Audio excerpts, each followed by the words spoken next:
Bienvenidos a Diagnóstico, el podcast de capítulo a capítulo. Yo, Octavio Arroyo, mejor conocido como Mr. Doctor, les presentaré un invitado especial, el cual compartirá con nosotros sus historias, sus anécdotas y sus experiencias relacionadas o no con la medicina para que juntos conozcamos cuál ha sido el diagnóstico que cambió su vida.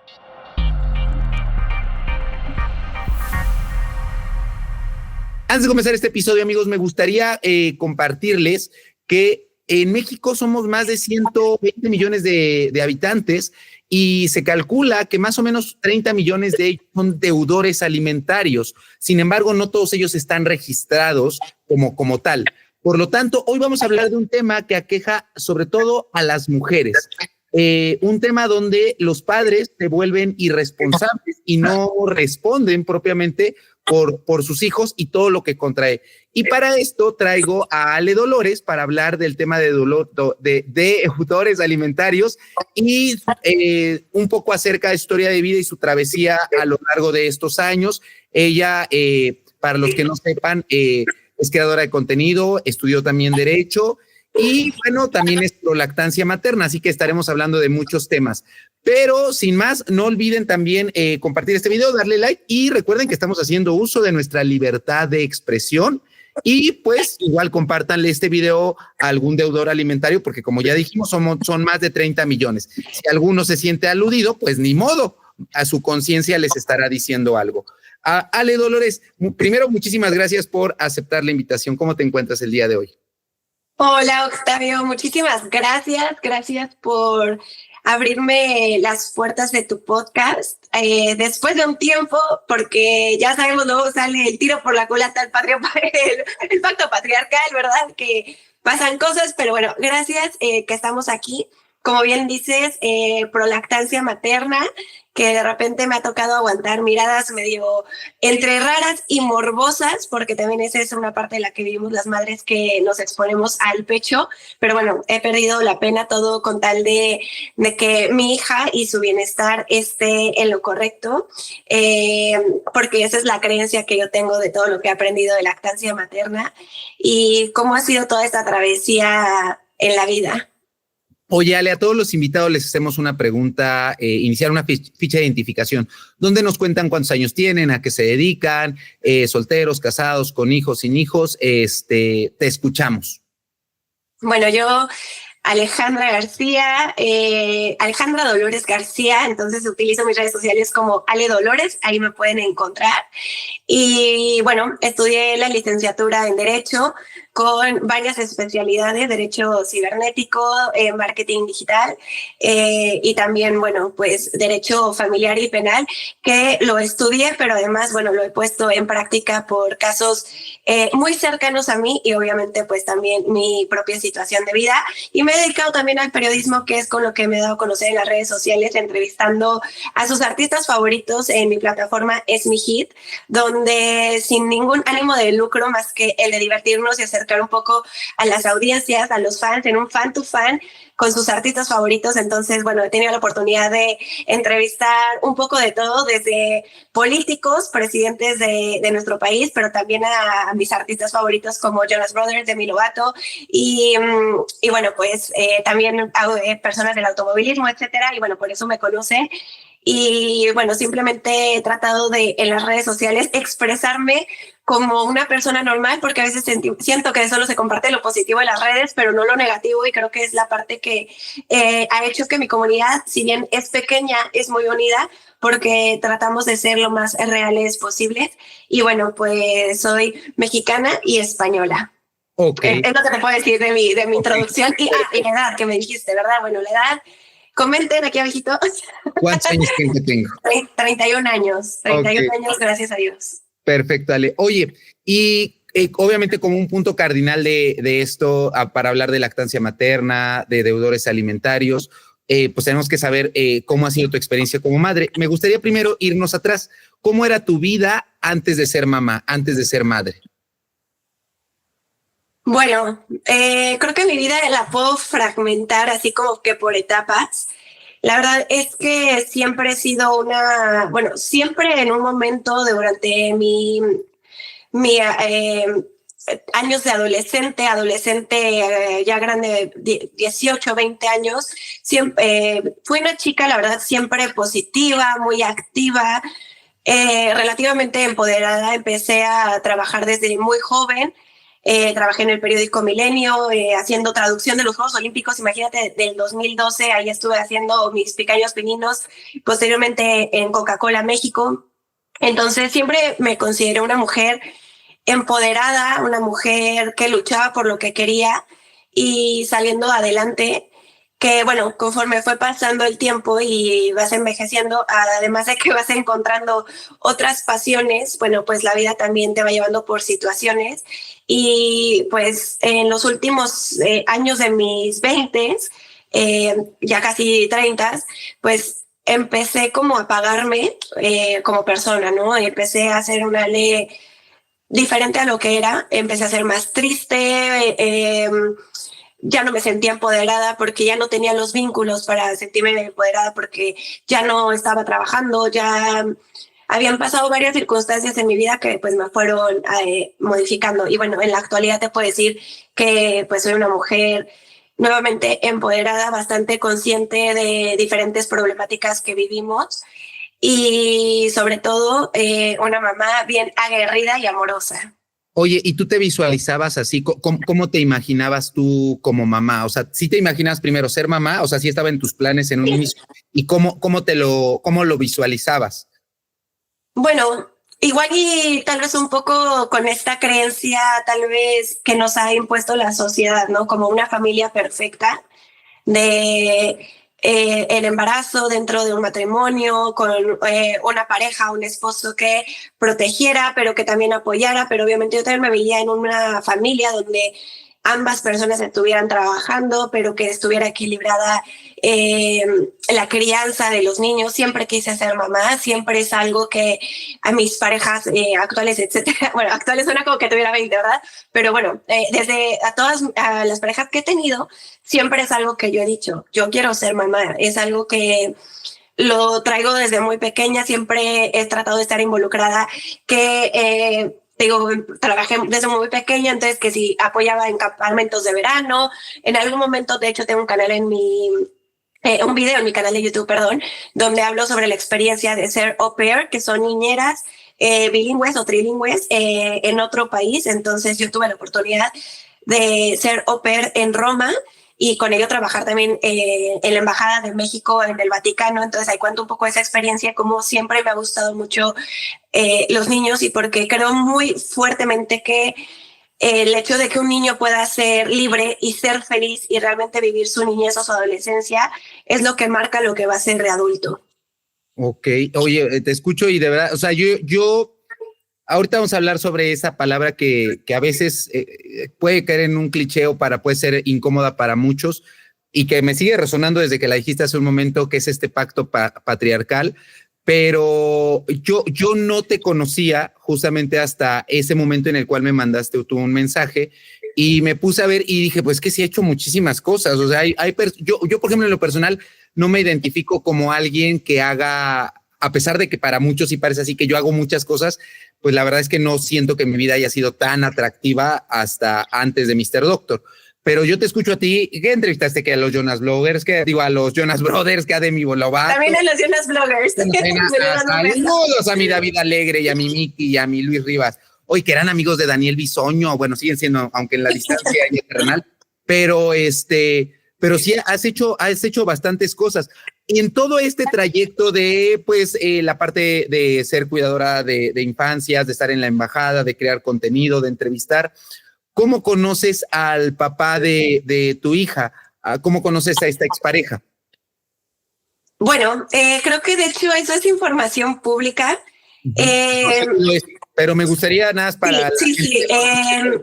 Como te digo, siempre creo que yo iba como en como subiendo una montaña, ¿sabes? Como que yo, de hecho, me acuerdo mucho que yo festejaba mis cumpleaños con mucha ilusión porque para mí era como que este año hice otra cosa nueva, este año logré tal, ¿no? Entonces iba como que de subida y si bien no he tenido los grandes números, he hecho muchas, creo que ha sido porque justo siempre he sido muy hiperactiva, he hecho muchas cosas, un poquito de tal y tal.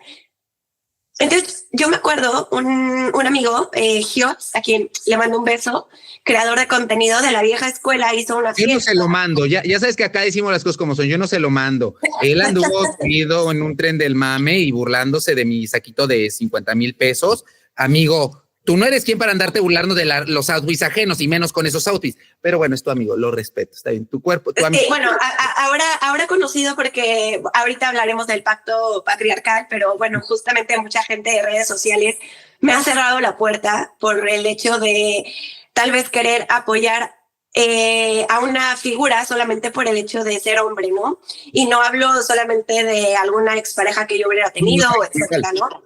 Pero bueno, él hizo una fiesta para celebrar, no me acuerdo si 1 o 2 millones de suscriptores en un famoso antro de México, y yo estaba ahí, invitada, y llegó una persona fan, la verdad, fan de los creadores, a un poco a hostigar a los creadores y quienes estuvieron en esa fiesta, que, híjole, ha de haber sido 2010, 2012, la verdad no recuerdo. Pues se sentían un poco incomodados, ¿no? Porque, pues, un fan afuera de una fiesta de influencers pidiéndoles fotos, y bueno, pues inclusive me pidió una foto que veía mi contenido, y pues empezamos a conversar, a ver si luego puedo grabar contigo y tal, y la verdad es que pues yo digo, independientemente de no tener números o sí o lo que sea, que eso para mí es relativo y que gracias a Dios no ha sido algo que por lo menos a mí me defina en lo personal o para mí, para hacerme sentir más o menos, pues sí me llamó la atención. Entonces, bueno, luego me escribió que me quedáramos para un video, hicimos un video y de ahí empezamos a hacer amiguitos, y bueno, pues posteriormente empezamos una relación. O sea, eso no lo sabía yo. Es que les digo, ustedes creen que, o sea, sí soy muy chismoso, pero, o sea, digo, no me quiero sentir así de, yo solo cierto chisme, no, pero la neta es que a veces no me da tiempo porque ando de aquí para allá, pero esa parte no me la sabía. Entonces llegó como un fan, como la serie de mi Ana Claudia Talancón, como un fan, pero se convirtió en un hater verdaderamente. Yo eso le llamo efecto Yolanda Saldívar. Y yo le llamo primera red flag, que no la vi. Entonces, ¿y qué muchas cosas que creo que me han pasado ha sido por pecar de inocente, la verdad, y porque siempre trato de darle segunda, tercera oportunidad a la gente. Ya he parado, ya a partir de mis 30 años dije, ya no va a pasar más eso, pero sí creo que fue una red flag ese momento. Y bueno, por cierto, Yolanda Saldívar, que creo que ya va a salir de prisión, que bueno, hay cosas que le hizo mi Selena Quintanilla que tanto amo, pero te escucho. Ya sé por dónde ibas.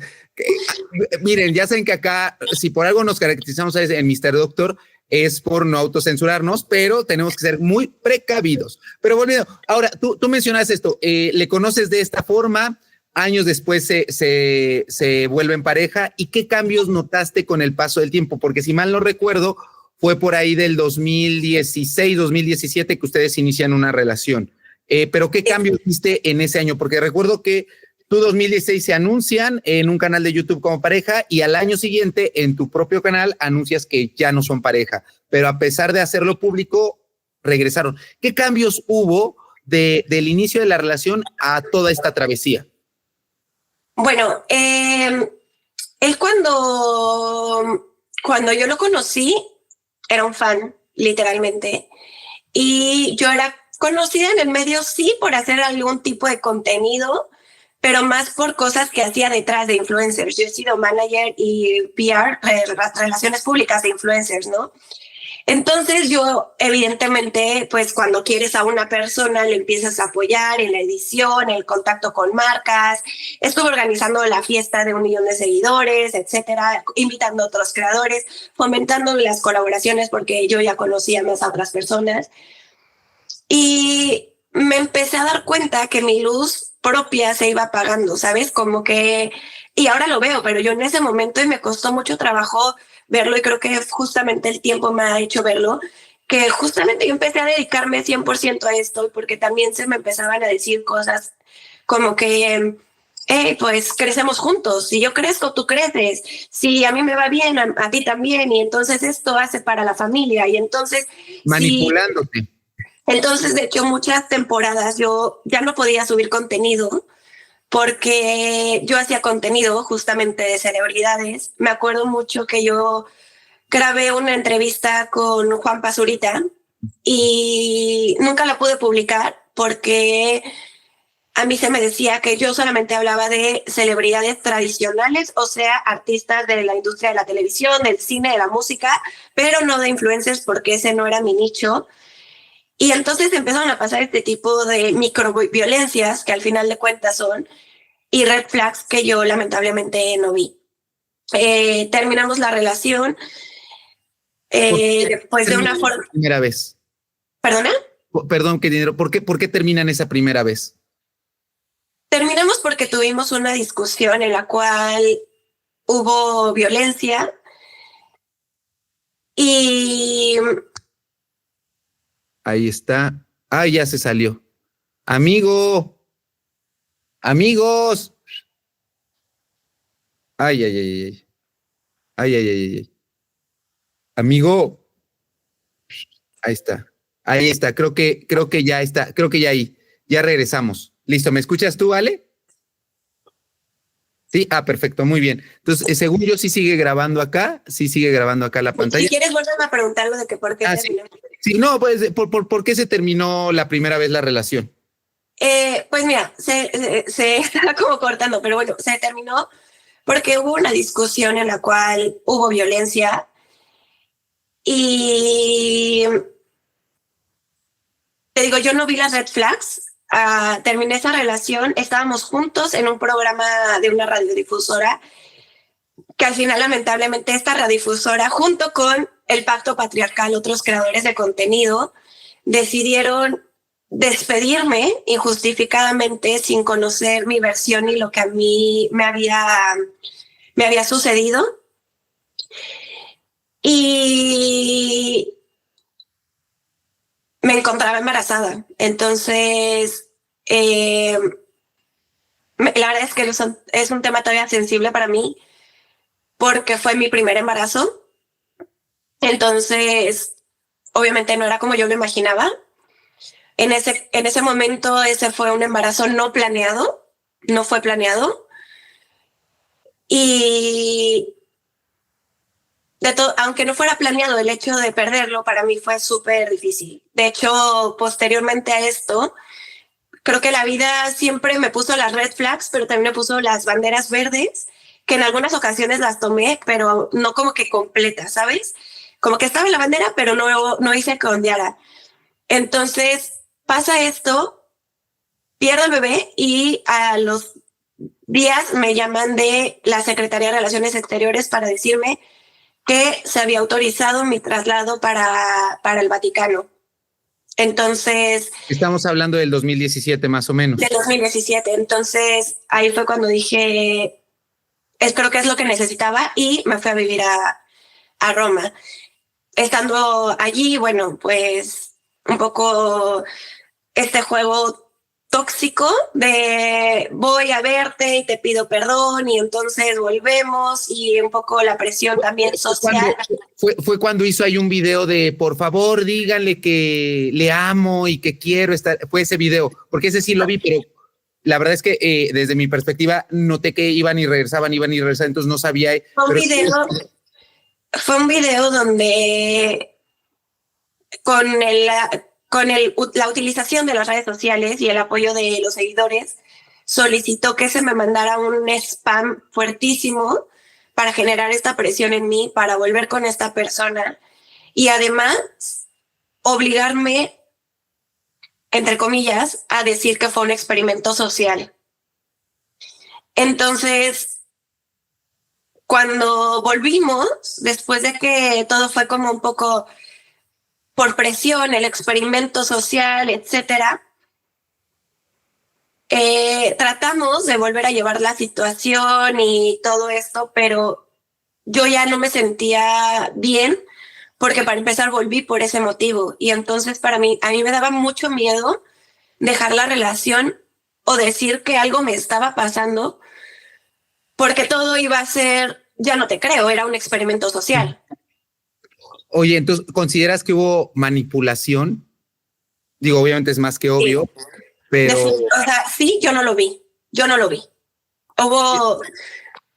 ¿Qué factores crees que hayan externos hayan influido en que fueras una presa fácil para esta manipulación? Creo que voy a llorar y desvío un poco la mirada porque van a decir, me están analizando. Espero que no haya nadie aquí analizando, ¿verdad? Pero en ese momento, en ese lapso, yo me entero de que mi papá tenía cáncer terminal.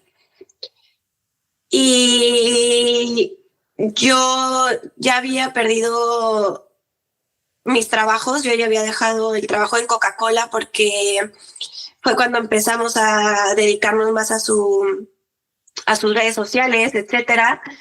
Ya me habían despedido del otro trabajo, entonces económicamente pues yo no estaba bien, porque bien vivía en Roma, pero vivía con la familia que me estaba Dando asilo. que me estaba dando hospedaje a cambio de trabajar. Y yo estaba, pues, digamos, súper vulnerable, ¿no? No tenía dinero, no sabía qué hacer, tenía que juntar dinero para las quimioterapias porque sabemos que el sistema de salud en México es terrible. Y además, pues, creo que todos cuando tenemos un familiar, sobre todo tan querido, lo último que quieres es causar más problemas, ¿no? En la familia, Entonces, para mí siempre era como que tenía que estar postergando situaciones para no lastimar a mis seres queridos. Sí, no dar más problemas. Si no es indiscreción, ¿qué tipo de cáncer tuvo tu papá? Bueno, mi papá, permíteme tantito, que se está moviendo. Bueno, sí, se me está cayendo todo, que ya sabes cómo es esto de la maternidad. Entonces, el otro día mi hija estaba grabando un video para un cumpleaños de un amiguito que estaba enfermo y lo puso y se rompió. Tuvo cáncer de pulmón. Ok. De páncreas y, bueno, metástasis y todo eso. Entonces fueron 38 quimioterapias y, bueno, entonces lo que cuesta. Entonces era un estrés súper constante porque aparte, pues lamentablemente no hay medicamentos para las personas con cáncer, entonces era mucho estar buscando en el mercado negro y entonces todo el dinero en efectivo, no es como que, tengo la tarjeta American Express y doy el tarjetazo y pago 200,000 pesos, no, era como en efectivo y entonces como que empezó a pasar en segundo plano mi vida, ¿sabes? O sea, como que yo sabía que estaba de la fregada todo, pero era como, está tan de la fregada que ya ni quiero ni pensar, ni ver, ni absolutamente nada. Oye, y sabemos que la violencia no solamente puede ser física, también psicológica. A la par de todo esto, de que tú estabas en Roma, pasando esto del cáncer con tu papá, de la violencia física, de la manipulación, ¿qué otro tipo de violencia viviste por parte de esta persona? Pues es que creo que lamentablemente en los noviazgos no nos damos cuenta justo de estas microviolencias, ¿no? Que es como, no, pues no me gusta que trabajes en esto, no me gusta que te vistas de esta forma. Yo era una persona que me gustaba mucho ir a los eventos que, gracias a Dios, las marcas me invitaban. Entonces, de repente, no me permitían llevar a cierta persona porque la imagen no era acorde a la marca. Entonces, bueno, si yo no puedo, pues tú tampoco. O sea, porque somos una pareja. Entonces, este tipo de situaciones y obviamente, pues al no trabajar, todo era como, quiero tal cosa, ¿no? Entonces, de repente me acuerdo que me premiaban como con un pago que yo hacía de trabajo del hogar y era como, hoy te toca ir a Sephora, hoy te toca que vayamos al supermercado, pero bueno, aparte de lo de la compra, escógete de 2 cosas, ¿no? Entonces, en su momento yo lo veía como, uy, qué cool, ¿no? Me están regalando una base de Dior de, no sé, $45. Pero a la vez era como, hombre, yo estoy limpiando la casa. Yo me acuerdo perfecto de un día que acababa de limpiar la casa porque iban a ir unos youtubers a grabar o no sé bien quién iba a ir. Trapié y la otra persona accidentalmente tiró una Coca-Cola. Y entonces yo le dije, oye, se te cayó. Y me dice, pues límpialo. Y digo, pero es que acabo de limpiar. Y me dice, no, pues para eso tal, ya van a venir, tienes que limpiarlo. Y entonces me puse a limpiar y en eso, pues yo ya estaba muy triste llorando mientras trapeaba, me sentía cenicienta. Y es que, o sea, son humillaciones que no vi, que ahora veo que evidentemente me duelen, pero también risa porque es que fui bien tonta. Empezó a pasar encima de la Coca-Cola y me dijo, para que ahora tengas que, era en vez de un charquito, para que ahora tengas que limpiar todo y se haga pegajoso. Y yo, o sea, y en mi mente yo me acuerdo haber estado maquillada porque iban a ir estas personas y estar pensando, ya no digas nada, no llores, porque van a llegar en 5 minutos y voy a tener todo el maquillaje escurrido y van a preguntar qué pasó. Y me puse en friega a limpiar y lo tuve que limpiar 2 veces porque pues eso, se está ya Coca-Cola en el piso, pegajoso, ¿no? Entonces, ese tipo de cosas, ¿no? Sí, es violencia. ¿Y en qué momento empieza a tomar conciencia de de este machismo y de estas conductas y te empiezas a volver, pues porque al final, hoy por hoy, me decías antes de entrar, te consideras una activista pro o en contra de los deudores alimentarios? Y a veces tienes mucha razón. A veces uno como hombre, sobre todo, un hombre cisgénero, no se da cuenta de este pacto patriarcal que en términos sencillos es pasarle, bueno, tú defínemelo, ¿cómo lo podríamos definir el pacto patriarcal y en qué microacciones se puede ver este pacto patriarcal? Cuando tú sabes que hay algo que no está bien, pero dices, ¿para qué me meto? Mejor paso de largo. No es mi problema, es cosa de dos. Bueno, es que ella también, es que, bueno, pues mira, he estado aguantando. Eh, o, bueno, ¿cómo le voy a echar bronca a mi brother, no? Entonces, eso es el pacto patriarcal, que a veces solo entre los hombres se encubren, ¿no? Y también existe por parte de mujeres, que me ha tocado y que de hecho muchas creadoras también me han juzgado, me han cerrado puertas.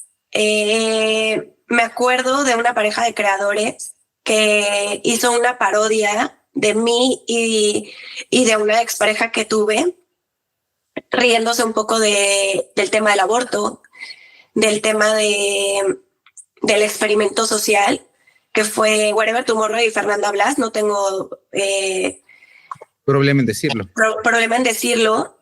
Y muchas otras creadoras. Y también voy a decirlo porque la única creadora de todas esas creadoras que están, Dacia Huesca, Jocelyn Hoffman, Hispania y otras tantas, la única que después de un tiempo se acercó a mí y me pidió disculpas fue Miranda Ibáñez, también de la vieja escuela, que me dijo, me equivoqué, tenías razón. Y eso porque creo que en algún momento me la encontré y me vio con mi hija, cuando aparte justamente se había, bueno, luego he hecho una difusión de que yo ni siquiera estaba embarazada. Entonces también mucha gente creía que yo ni siquiera había estado embarazada.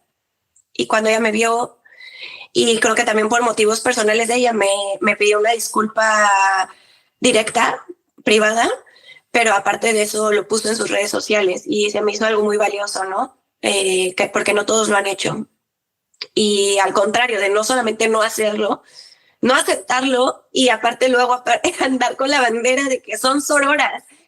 Y no solamente por ser mujer le vas a deber sororidad a otra mujer. Y yo siempre lo digo en mis redes sociales. Yo soy súper sorora, pero con las mujeres que también lo han sido conmigo.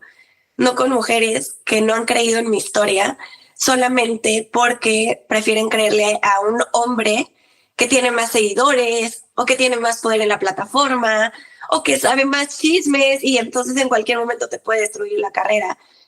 Y también voy a hacer un paréntesis. El único hombre creador de contenido que públicamente me ha brindado su apoyo ha sido Juan de Dios Pantoja.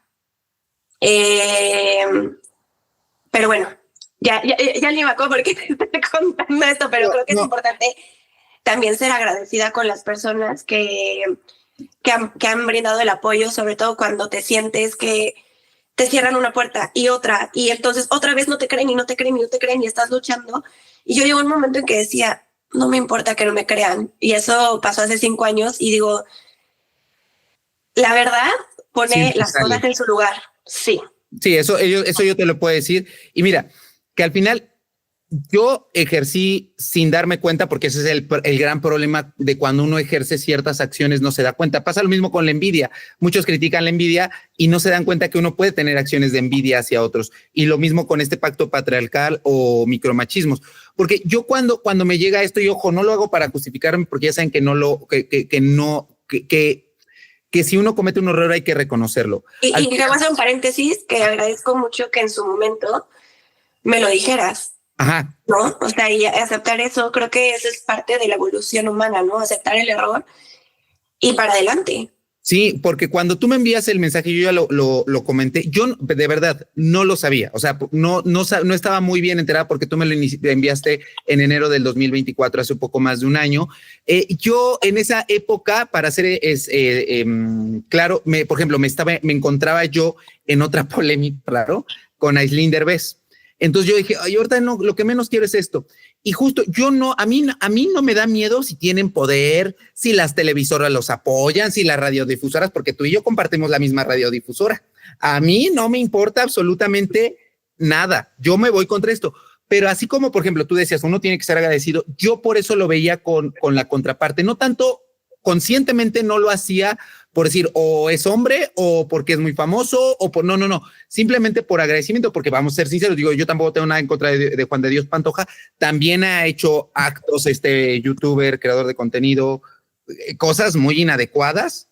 Entonces uno tiene que reconocer también cuando la ría y no la ría, pero al final uno tiene que ser agradecido. Y antes de que digan que si Hooky Lovers y Kenny, yo sí adoro a ambas partes y con ambas partes he convivido y creo que a los tres lo saben y a los tres les tengo un cariño y un agradecimiento especial por cada cosa que han hecho por mí. Kenia Oz me ha abierto la oportunidad de entrevistarla en varias ocasiones y es algo que yo le agradezco mucho. Y que si se lleva mal o se llevaron mal o hubiera un problema entre ellos, pero conmigo los tres creo que son súper talentosos y merecen mi respeto y mi agradecimiento. Porque de pronto uno puede llegar a creer que o son team de esto o son team del otro. Exacto. Yo la realidad es que cuando me llega el mensaje dije, estoy pasando por un momento, no me quiero meter en otra polémica. De hecho, ahorita, justo el domingo me escribió una persona de un tema que está haciendo viral. Me dijo, oye, necesito tu apoyo. Y dije, ¿sabes qué? Ahorita yo estoy saliendo de una polémica. Lo que menos quiero es meterme en otra. Déjame descansar. No creo en tu causa, pero a veces uno tampoco puede dedicarse a todo esto. Pero bueno, volviendo a la cuestión de tu embarazo. Tus embarazos fueron, nos decías que el primero no fue planeado, pero este segundo, ¿fue planeado o te tomó por sorpresa? Fue planeado. Okay. De hecho, eso ya lo he dicho en mi canal de YouTube. Eso fue planeado. Por ambas partes. Sí, claro, sí. Y solamente para que quede claro, porque de pronto las personas pueden creer que solamente has estado embarazada una vez, pero ¿cuántas veces en tu vida has estado embarazada y cómo viviste cada proceso? 2. La primera, bueno, pues muy triste porque, bueno, fue la pérdida y fue una pérdida, la verdad, en las primeras semanas. Todavía como que no procesaba que estaba embarazada cuando ya lo había perdido. Y el segundo embarazo, bueno, por un lado fue una felicidad porque fue planeado, pero a la vez fue muy triste, honestamente, porque fue darme cuenta que por un lado se iba a hacer realidad mi sueño de ser mamá, porque ya cuando pasé las 12 semanas dije, se está logrando este sueño que tengo tan grande de ser mamá, pero por otro lado fue como, pero no va a ser de la forma en que yo lo quería. Y creo que eso también me ha dado una fortaleza en la vida de aprender de que a veces puedes querer algo demasiado, pero no se va a dar de la forma en que tú quieres. Que se va a dar, pero no con todo lo que tú deseas. Entonces fue procesar toda esa situación. Oye, y como nos decías, pues son cuestiones emocionales. Para los que no sepan, en el embarazo hay muchísimos cambios, tanto físicos, cambios fisiológicos. Hay gente que no sabe, por ejemplo, que puede haber una anemia fisiológica. Como hay mayor cantidad de líquido en el cuerpo, se diluye la sangre y eso hace que bajen los niveles de hemoglobina. ¿Por qué explico todo esto? Porque así como hay cambios hematológicos, físicos, musculares, también hay cambios hormonales y cambios también incluso en neurotransmisores, en estas sustancias que nos permiten estar bien, estar en paz, tener una adecuada salud mental.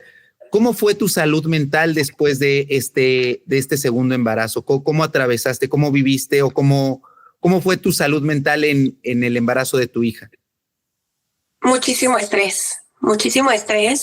De hecho, hay algo que se le llama como la mente del embarazo, que es que tienes muchísimas lagunas mentales de ciertas cosas por justamente el estrés. Entonces hay muchas cosas de las cuales genuinamente y honestamente te digo, no me acuerdo. O sea, porque las tengo como muy...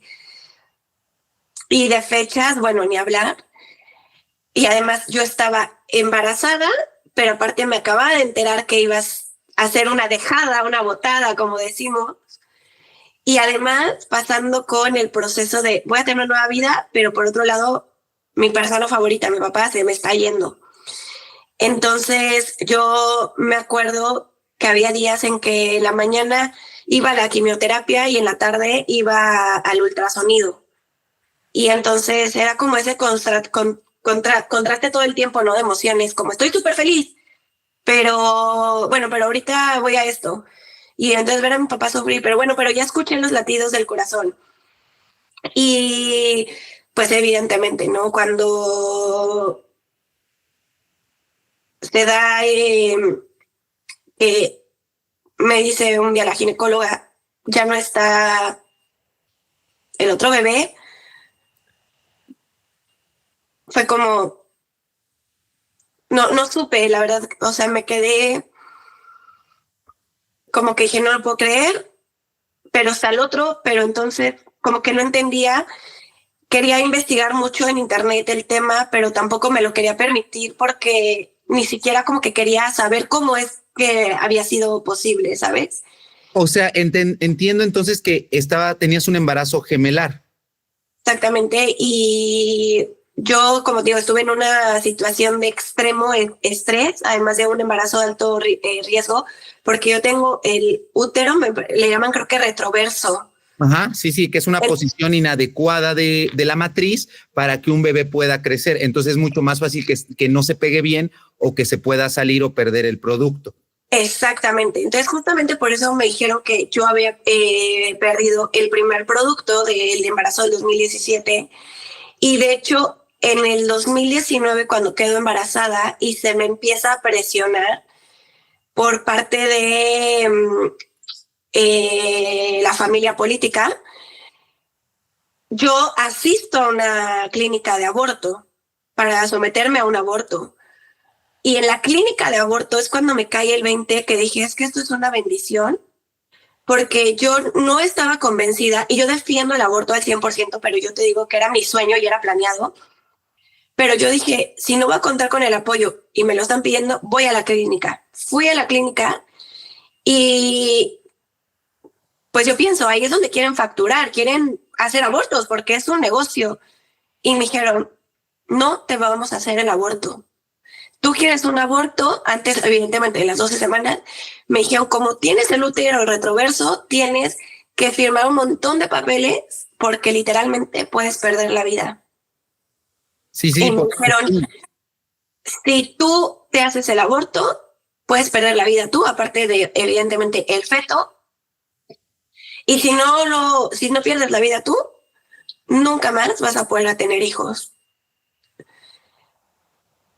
Entonces, literalmente no me quisieron hacer el aborto. Me dijeron, esto lo tienes que llevar la documentación, si quieres revisarla con la familia, porque no era un caso normal, De hecho, fueron 2, 3 médicos que entraron conmigo, porque al principio me decían que si era con pastillas, que con aparatos y todo.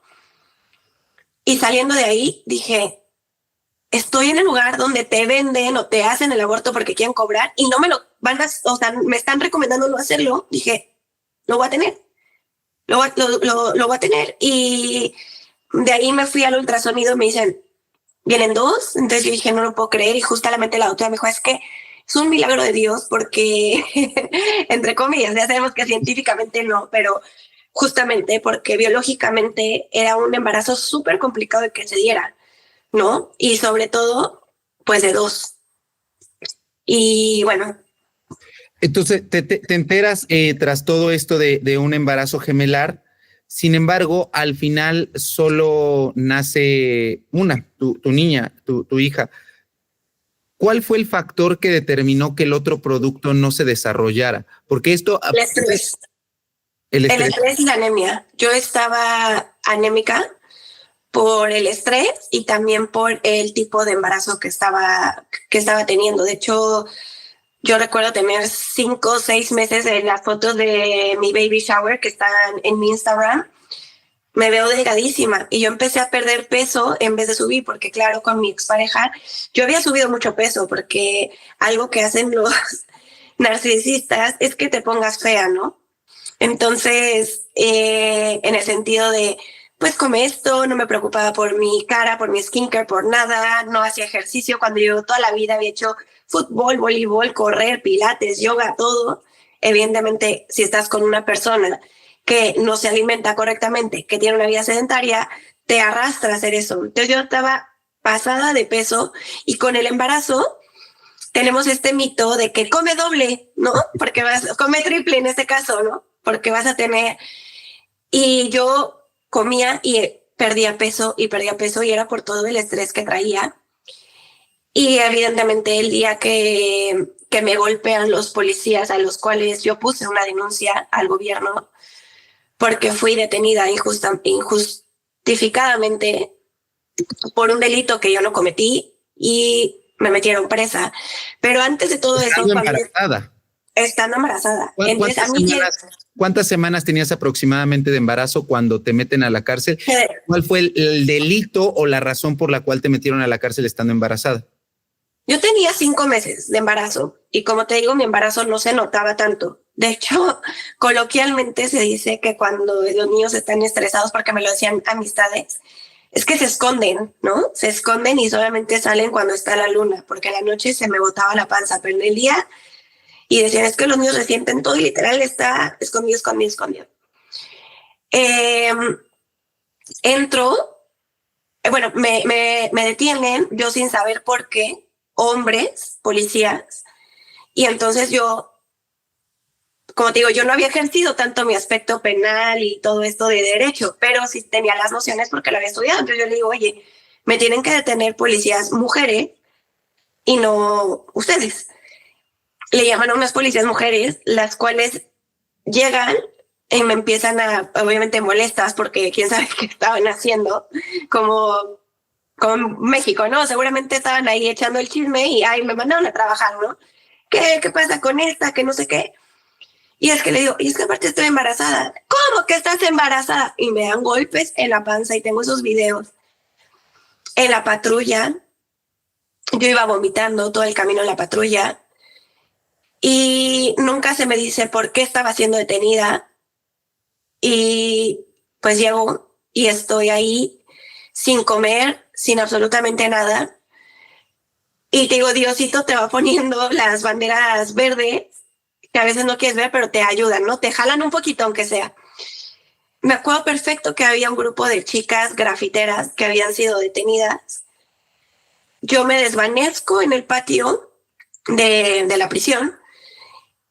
Y ellas me ayudan cuando sabes que cualquiera diría, ay, la peor pinta que tengan, no sé qué, pues las personas más generosas me ayudan y empiezan a gritar, es que la mujer está embarazada, ayúdenla, denle de comer, manden una ambulancia. Y efectivamente llegaron los médicos, dieron el parte y dijeron, está embarazada.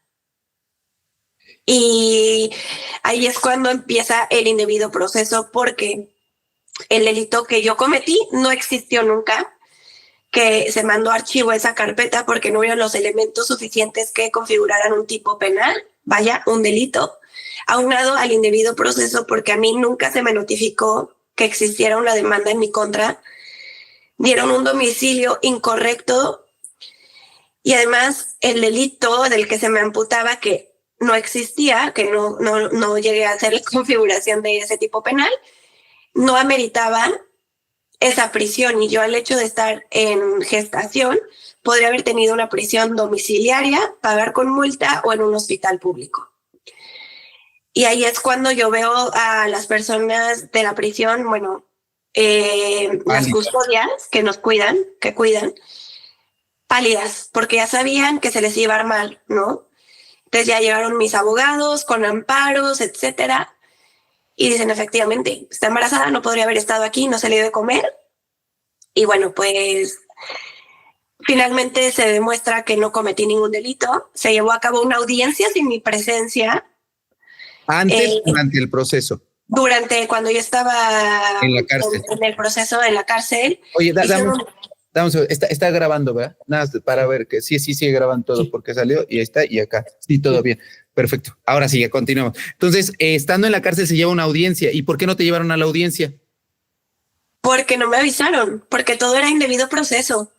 Sí, o sea, como tú estás en la cárcel y había una audiencia, que es lo que se lo hacen mucho. Ya tuvimos aquí a varias invitadas e invitados donde nos dicen, te ponemos 2 audiencias o 2 cosas al mismo tiempo para que faltes a una y con la otra, como faltas, pues te meten a la cárcel. A mí me estaban haciendo el parte médico. Entonces, cuando el juez le llega el amparo y las pruebas de que yo tenía el embarazo y todo, me liberan. Y me acuerdo, lo último me dieron un disco para que yo viera, que nunca lo vi, un disco donde estaba grabada la audiencia, donde dice mi nombre y yo ni estoy yo, y me asignan un abogado de oficio. Saliendo de ahí, evidentemente yo había pasado varios días sin comer porque pierdes aparte la noción del tiempo, la comida. ¿Cuántos días estuviste en la cárcel? Que la verdad no me acuerdo porque perdí, oficialmente fueron 72 horas, pero yo creo que fueron más, porque en todo el proceso en lo que te quitan la ropa, te revisan las pertenencias, te cuentan cuánto dinero traes, te dicen, bueno, traes una sudadera, pues esta sudadera cuesta 50 pesos, bueno, 50.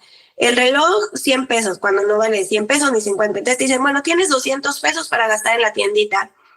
En lo que haces todo eso, te quitan, te lavan el cuerpo, denigrante, ¿no? Porque, bueno, no te lo lavan, te dicen, te desvisten y te meten ahí, te están observando, yo embarazada. En todo ese proceso y además en lo que me llevaron ahí, porque a mí me estuvieron dando vueltas por Ciudad de México, yo empecé a ver y de repente ya no sabía ni dónde estaba y de repente volví a ver que estábamos en Periférico y de repente hasta Satélite y luego otra vez Xochimilco. O sea, estuvieron paseándome como 3 horas en patrullas. Por eso yo estaba vomitando. Y te digo, entonces, no sé, contando ese tiempo, más el tiempo que esto, más el tiempo en que ya te dicen, ya vas a salir. Y yo dije, pues ya ahorita. No, ya vas a salir, todavía te queda una noche y no sé qué, y en lo que firmas, y en lo que no sé cuál, y en lo que da la autorización. La verdad es que no lo sé. Y lo que más me duele de eso es que evidentemente yo sufrí una violencia que ahorita, hoy por hoy, es la que menos me importa, que evidentemente es triste recordar, pero fue la primera violencia que sufrió un menor. En este caso, mi hija. Justo es lo que decía, o sea, la violencia empezó desde antes, o sea, no fue a partir de no le reconozco tal cosa, no le doy tal cosa, hago esto en contra de su madre, no, ha sido incluso desde una etapa prenatal, es algo que sí lo mencioné el domingo, pero que aquí vale la pena decir, la violencia comenzó desde una etapa prenatal. Sales de la cárcel, sales a finales de 2019, entiendo. Sí. Ahí es cuando decides irte a España. Decido irme a España porque yo ya había vivido también con mi expareja en España, y al ser yo española no me quería volver, o sea, yo no quería que mi hija naciera en la cárcel, porque yo cuando salgo voy al médico y es cuando me dicen que nada más viene uno, que ya no está el otro, coloquialmente se dice que se lo comió, que lo absorbió. Y yo decía, me voy a aferrar a mi bebé y quiero que nazca bien y que no nazca en una prisión. Y yo tenía muchísimo miedo de nuevamente ser encarcelada por la corrupción, por el tráfico de influencias, que a mí, justamente los que me detuvieron inicialmente antes de llamar a las policías mujeres, imagínate, fueron policías bancarios. Sí, que tenía que ver una cosa con la otra. Ay, no, pero es que, y así es, por eso es que aquí siempre se ha alzado la voz por todas esas injusticias que se realizan. Ahora, te vas a España, estando en España, para poneros un poco en contexto, pues tú continúas el embarazo ya solamente con un producto, y es cuando por ahí, en diciembre del 2019 se dice que en Wuhan, China, está existiendo un nuevo virus, de pronto empieza a expandirse, llega a Europa. Aquí en México, para ser exactos, el 14 de marzo se entramos en cuarentena. Durante la tercera semana de febrero se da la primera muerte por coronavirus, pero allá en España había llegado primero esta pandemia. Tú tienes a tu bebé en medio de la pandemia, fue uno de los bebés que nació en pandemia. ¿Qué significó esto? Que tu embarazo lo hayas vivido y los primeros meses del posparto los hayas vivido en pandemia. ¿Cómo lo viviste? Ya se escuchaba desde febrero todo esto. Yo me acuerdo justo, para empezar, en las últimas semanas de febrero mi padre fallece cuando yo estoy ya en la semana 37 para dar a luz. Entonces, yo ya, digo, todo el embarazo fue así, agridulce. Entonces, también como que nunca procesé la muerte de mi papá porque ya está muy próxima del nacimiento de mi hija. Y de hecho, por un momento no nací, ya me habían programado una cesárea, pero yo me aferré al parto natural, y más que nada porque en España es más normal que se genere un parto natural, igual porque pues no está este negocio de las cesáreas y estas cosas, ¿no? Entonces, fue triste porque dije, estoy sola, literalmente, y ahora aún más sola porque ni mis amigos pueden venir al parto ni nada. Y mi hija fue la primera niña de este bicho que nació en ese hospital y la última, porque después de que ella nació, me ingresaron a mí y enseguida empezaron las alertas de que el hospital se convertía en hospital 100% dedicado para esto. Entonces yo estuve viviendo en el hospital 2 semanas porque después del parto tú sales y regresas a los 3 días para la prueba del talón y varias cosas, pero como no era seguro salir. Sí, no, y había que mantenerte en aislamiento porque estuviste en un área donde hay pacientes COVID. Entonces, aunque saliera negativo, porque aparte cabe señalar que estamos hablando de marzo de 2020, cuando ahorita tú te haces una prueba COVID y a las pocas horas ya te dice si es positiva o negativa. Aquí en México, la primera se tardaba 14 días en que te dijeran si era positiva o no era positiva. Entonces, por eso es que te tuviste que quedar 2 semanas aislada en el hospital para asegurarse que si tenías el virus, en esas 2 semanas ya lo hubieras eliminado. Sí, que evidentemente fue fuerte, pero a la vez lo agradezco muchísimo porque dije, es que tuve 15 días estar en una habitación de hospital de, ¿qué te digo?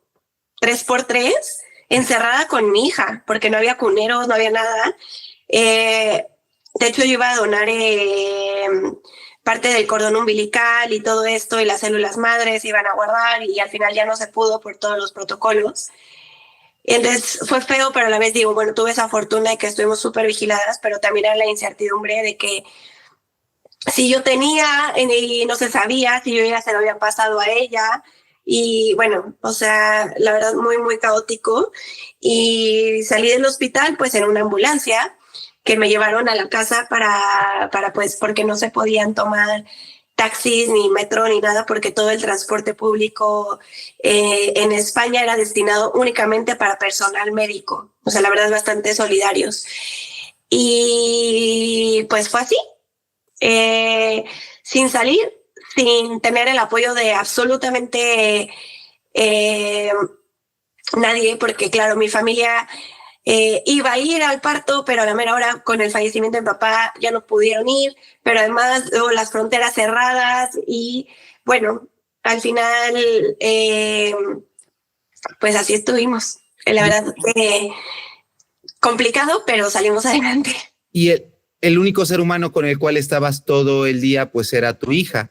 Y un vínculo fundamental y uno de los grandes beneficios de esta acción es fortalecer dicho vínculo entre la madre y el hijo, y me refiero a la lactancia materna. ¿Tú ya habías leído acerca de la lactancia materna, sus beneficios, o fue a partir de este proceso que te empiezas a interesar en ella?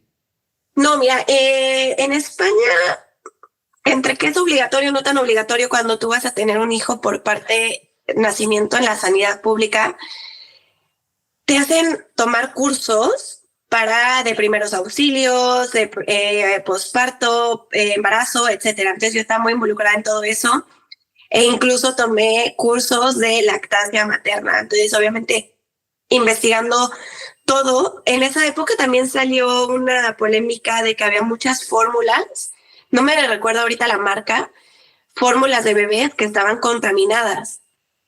Entonces yo dije que en Estados Unidos, de hecho, las retiraron muchas. Por ahí lo deben de encontrar si lo buscan. Entonces yo dije, bueno, las fórmulas pueden estar contaminadas. No era de este bicho, era de otra cosa.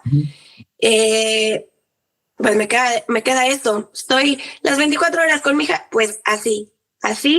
Y veo a un pediatra doctor Carrera, que lo estuve viendo muchísimo, y a Baby Tips by Pau, que es una matrona especialista en lactancia materna de España.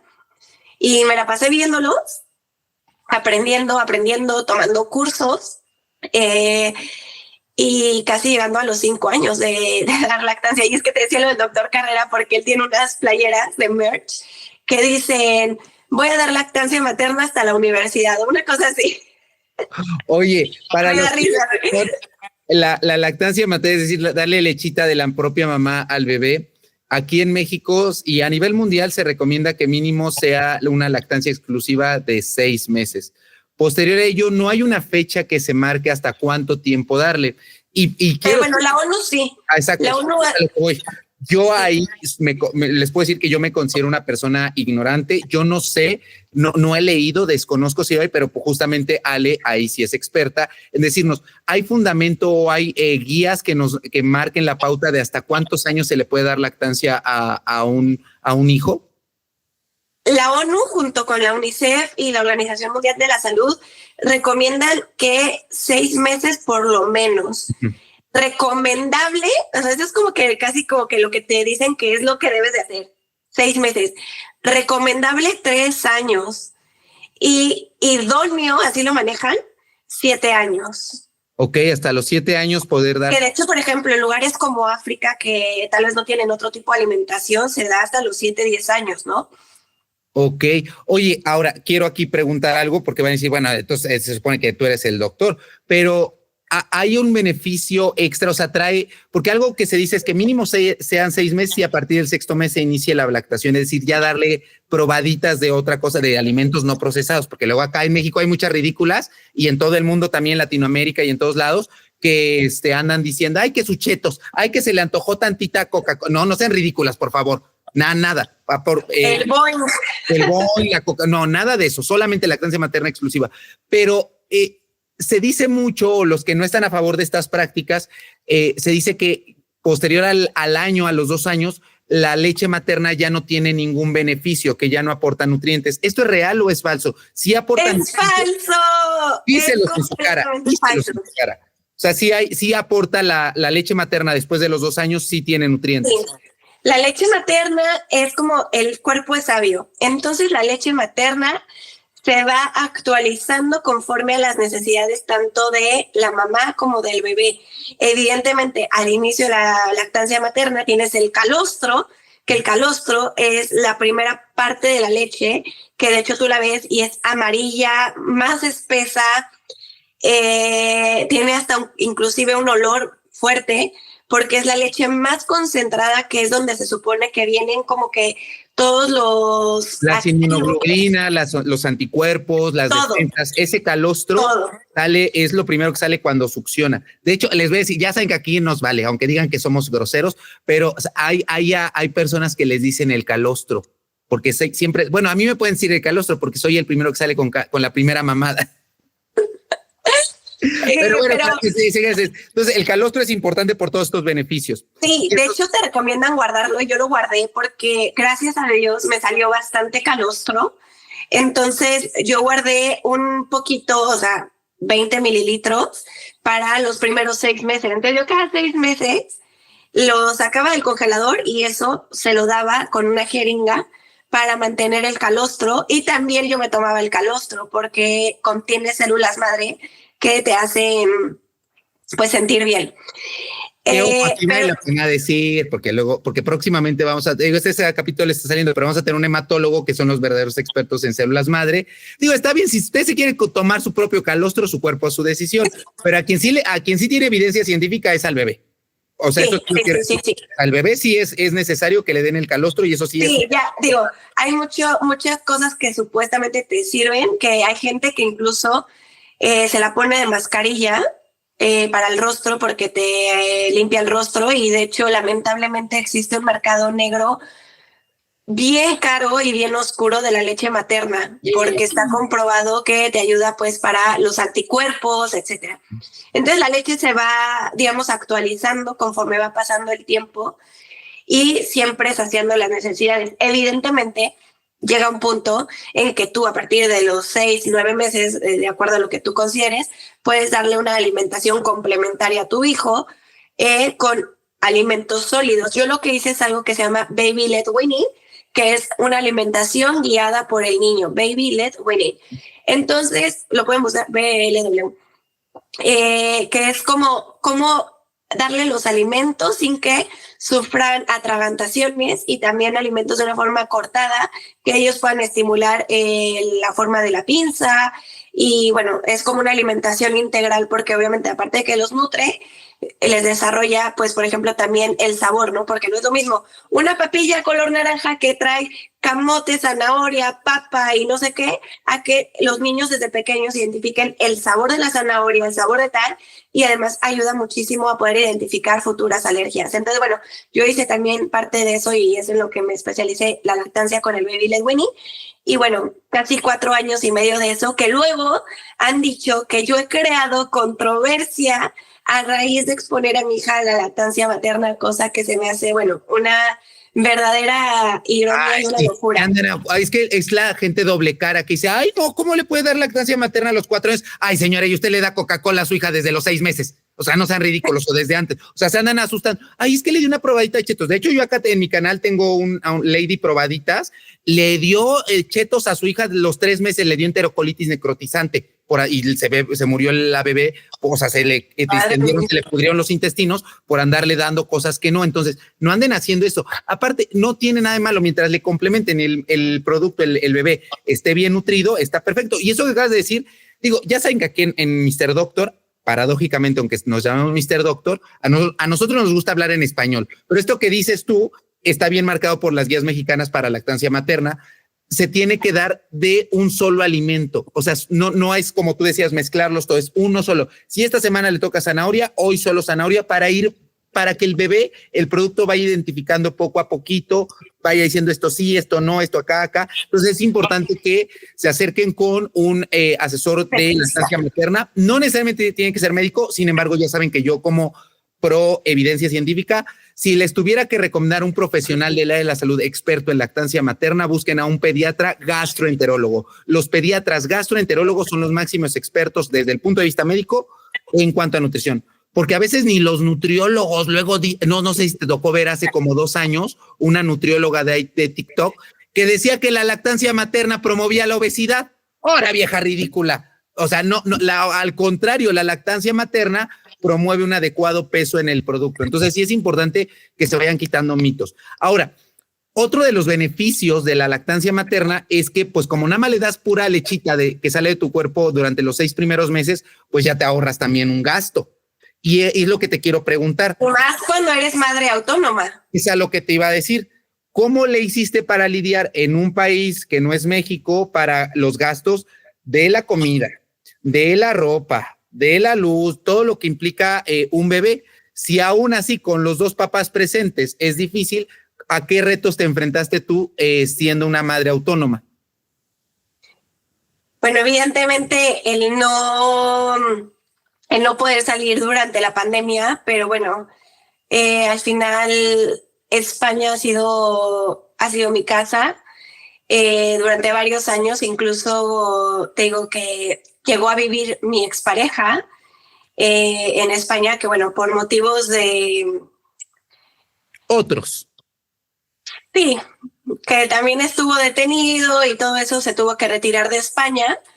Pero bueno, para mí España, bueno, pues yo soy española y mexicana, entonces para mí, evidentemente, creo que haber tenido a la niña allá o aquí o donde fuera, en Sutanito, pues dices, bueno, es difícil, ¿no? Pero sobre todo cuando te das cuenta de ya está aquí afuera y como dice el título, se me fue el otro, pero dice, ¿y ahora qué hago? Así se llama el título, ¿y ahora qué hago, no? Porque es literalmente, ¿cómo empiezas, no? Y siempre tienes como esta fe o esperanza de, bueno, igual y cuando nazca pasa algo, ¿no? Se hacen responsables, igual y cuando no sé qué, igual y cuando, y ahora digo, igual y cuando cumpla 30 años. No, pero pues si no le importó lo de la cárcel y todo eso, la fabricación de un buen de cosas, entonces pues obviamente pues hay personas que no tienen corazón y que les vale. Y aquí es donde empieza a entrar esto. Justamente ahí sí tú eres mucho más experta que yo y tienes esta cuestión porque pues lo estudiaste. Desde el punto de vista legal, al menos aquí en México, ¿cómo se puede definir a un deudor alimentario? ¿Qué criterios se toman para decir esta persona es un deudor alimentario y se puede aplicar tanto a madres como a padres? Sí. O sea, un deudor alimentario puede ser una mujer o un hombre que tenga una responsabilidad de dar alimentos y que ahí voy a hacer un paréntesis para la gente que no sabe, no nos referimos a alimentos únicamente literalmente a los alimentos, sino que los alimentos abarcan varios factores, los cuales van relacionados al estilo de vida de los padres. Los alimentos pueden variar de familia en familia por las necesidades y el nivel socioeconómico, porque también me ha pasado que dicen, ay, es que con eso le alcanza. Te dan 10 pesos y a mí nada más 2, y pues si a mí me alcanza con 2, a ti te alcanza con 10. Bueno, sí, pero el nivel socioeconómico es diferente, las cosas a las que los niños han estado acostumbrados son diferentes y los ingresos son diferentes y siempre hay que marcarse de acuerdo a un porcentaje.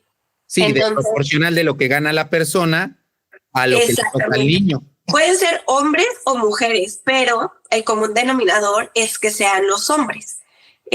Los cuales por el pacto patriarcal y por diferentes razones es que se les hace más fácil evadir el tipo de responsabilidad, no solamente económica, sino de crianza integral, que hablamos de cuidados, porque de repente dicen, bueno, sí, yo voy a dar tanto porcentaje, pero la mamá tiene que poner el otro porcentaje, pero nadie está contando el porcentaje que te lleva el dejar de trabajar, porque no hay conciliación para las madres, no hay oportunidades para medio tiempo, permisos de trabajo, entonces dejamos nuestra vida profesional de lado para dedicarnos 100% a la crianza, que la casa esté limpia, a llevarnos actividades extracurriculares, a comer, a los doctores, etc. O tan solo preparar la comida, porque una cosa es que tú des los ingredientes, pagues los ingredientes, pero otra cosa es ir a comprarlos, ir a comprar el sartén, el refrigerador, donde se cae la luz del refrigerador, preparar la comida. Entonces a veces eso no nos damos cuenta que es trabajo, pues en esta sociedad patriarcal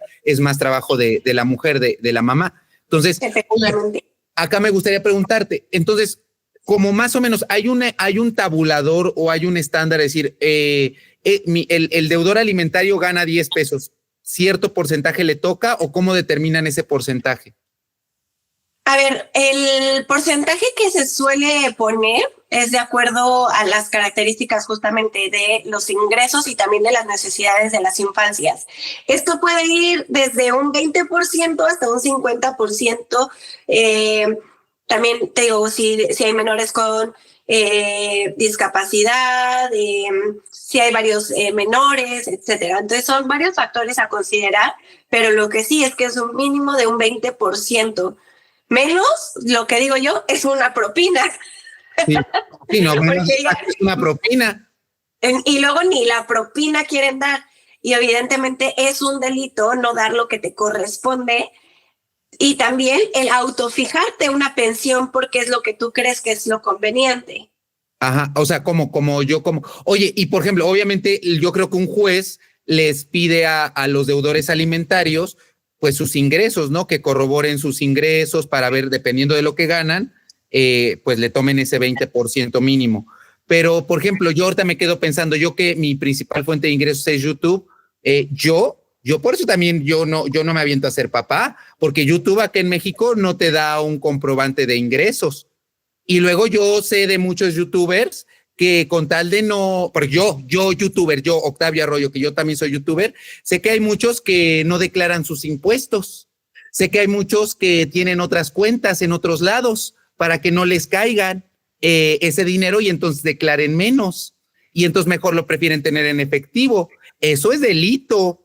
Y es importante que sepan que a sus amiguitos también les andan acusando de no declarar correctamente sus impuestos. Entonces, like si tú eres un youtuber que no declara sus impuestos correctamente, porque, insisto, yo como creador de contenido, a veces las plataformas no te dan una forma de demostrarlo. ¿Cómo le hace un juez para darse cuenta cuánto está ganando una persona? La verdad es bien complicado. Obviamente existe la buena fe cuando ellos rinden sus informes y todo, pero aún así ha habido casos en que rinden su informe con lo que declaran, pero no declaran los negocios que tienen en negro, en cash, que son préstamos o pensiones que reciben o el changarro que tienen en el garaje, y entonces eso no va a salir declarado. Entonces de repente pasa, ok, sí, trabajo en tal empresa y por tal empresa recibo tanto, pero en realidad casi es el doble porque tienen otros negocios que no están dados de alta, que no están declarados, aunado a que cuando son trabajos digitales es bien complicado porque no son empleados de nóminas de las redes sociales. Entonces son como que prestadores de servicios, pero son creadores que monetizan, pero entonces si obtienen una monetización o no. De hecho, recientemente una plataforma declaró que un creador de contenido no trabaja con ellos, que no lo conocen, que no recibe ningún ingreso, pero resulta que está nominado a los premios de esa red social. Entonces dices, ¿cómo respondes esto?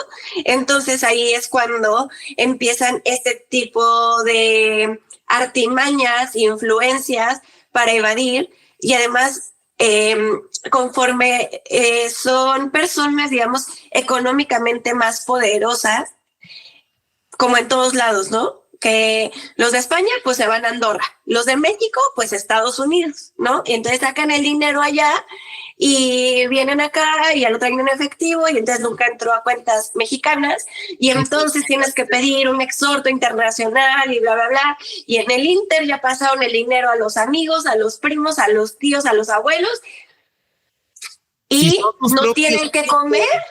Con sus propios hijos, ¿cómo no puede? O sea, por eso les digo, vean la calidad de ciertos padres y madres, pero sobre todo más padres, que si ni a sus hijos se preocupan por ellos, hacen todo por darles lo menos a sus hijos, imagínense con otros seres humanos. Entonces, para que se den cuenta la calidad de ciertos padres que hacen lo que sea con tal de no cuidar a sus hijos. Y aquí quería preguntarte algo. Por ejemplo, yo me caso tengo a mi esposa, tenemos un hijo, nos divorciamos, pero quedamos en buenos términos. ¿Es necesario que quien se quede con la custodia del niño o del niño pida, pida que esto se haga legal para dar una pensión, o pueden llegar a arreglos entre ambas partes sin necesidad de abogados? Se puede hacer un convenio de forma privada en el cual se establecen los regímenes de convivencia y de visita, quién tiene la custodia, cuánto se va a aportar, etcétera. Y mientras eso, evidentemente, esté dentro de un marco legal, se presenta en un juzgado y aunque sea un convenio, tiene características de convertirse en una sentencia. Ok. O sea, no necesariamente tienes que agarrarte de los pelos, ir a juicios y extenderlos y hacerlos que duren más con tal de no. Cuando se tiene una buena intención, que he tenido amigas que digo, qué fortuna que el hombre te diga, no me pesa el codo, te doy tanto y también para ti porque estás a cargo y me interesa que también tú estés sana, porque luego dicen, bueno, yo voy a pagar el gasto de seguros médicos, pero no más de los niños. Pero ¿quién está cuidando a los niños? La mamá. Y entonces me ha tocado padres que, así como mi papá fue un gran papá y siempre lo digo, hay mujeres buenas, mujeres malas, hombres buenos, hombres malos. Me ha tocado ver el caso de papás que dicen, yo pago el gasto de seguros médicos, el seguro de gastos médicos mayores para los niños y para la mamá porque es con quien más tiempo está, yo le doy la camioneta porque es donde se trasladan mis hijos y pago tal y hago el convenio y se lleva al juez y se hace una sentencia. Sin embargo, pues tenemos el otro lado de la moneda, de los que estiran lo más y llegan inclusive a chantajes, que es como otra forma de violentarnos, diciendo, es que no tengo dinero, me voy a suicidar, si no me suicido es porque me voy a la cárcel, es que no tengo que comer, es que ya no quiero trabajar, ya ni hago no sé qué, y para generar este tipo de presiones, ¿no? Entonces, cuando no es la cantidad, sino es lo justo que corresponde a las infancias. Ay, oye, y ahora, supongamos, yo primero de buena fe quedé, o más bien la mamá de buena fe junto con el papá, quedaron en un acuerdo que le iban a dar algo, o sea, que se iba a comprometer a dar un porcentaje de dinero o cierta cantidad de dinero, pero pasan los años y no sé, el bebé tenía 3 meses cuando nace, o bueno, cuando se separan, y el papá no se hace cargo por 5 años. Yo puedo, yo como mamá, o sí, pues como mamá o tutor, puedo reclamar esos años que no me dio pensión. Es decir, yo... Y de hecho es algo que me preguntan seguido. O sea, gente de mi edad, amigas, que me han dicho, oye, mi papá nunca se hizo cargo y tengo 31. ¿Puedo pedirle? Claro que puedes pedirle el retroactivo. Y yo siempre digo que se los tienen que pedir porque también me ha tocado casos de señores de 70 años que se están muriendo y que nunca quisieron a sus hijos y hasta el momento muriendo y necesitan para las medicinas, es cuando se acuerdan que tenían un hijo y ahora ellos son los que demandan a los hijos. Entonces tú tienes que tener, como decimos, papelito habla que tú primero exigiste esos derechos porque primero esa otra persona fue la irresponsable. Oye, pero por ejemplo, si sale alguien a decir, ay, no, pues yo apenas me acabo de enterar que tengo un hijo. Yo no sabía en estos 5 años que yo no tenía un hijo. Pero aún así, aunque tú no supieras, sí te tienes que hacer responsable de esos 5 años. Te tienes que hacer responsable desde el momento en que tú tienes conocimiento de ese hijo. Ok, o sea, los años previos no es necesario. Sí, si se demuestra con un ADN también o sea, te lo tienes que responsabilizar. Oye, pero... sí. No, sí, pero evidentemente, desde que tú tienes conocimiento, ahí también no solamente es el incumplimiento de la pensión, sino que también es un delito de incumplimiento por la vía penal.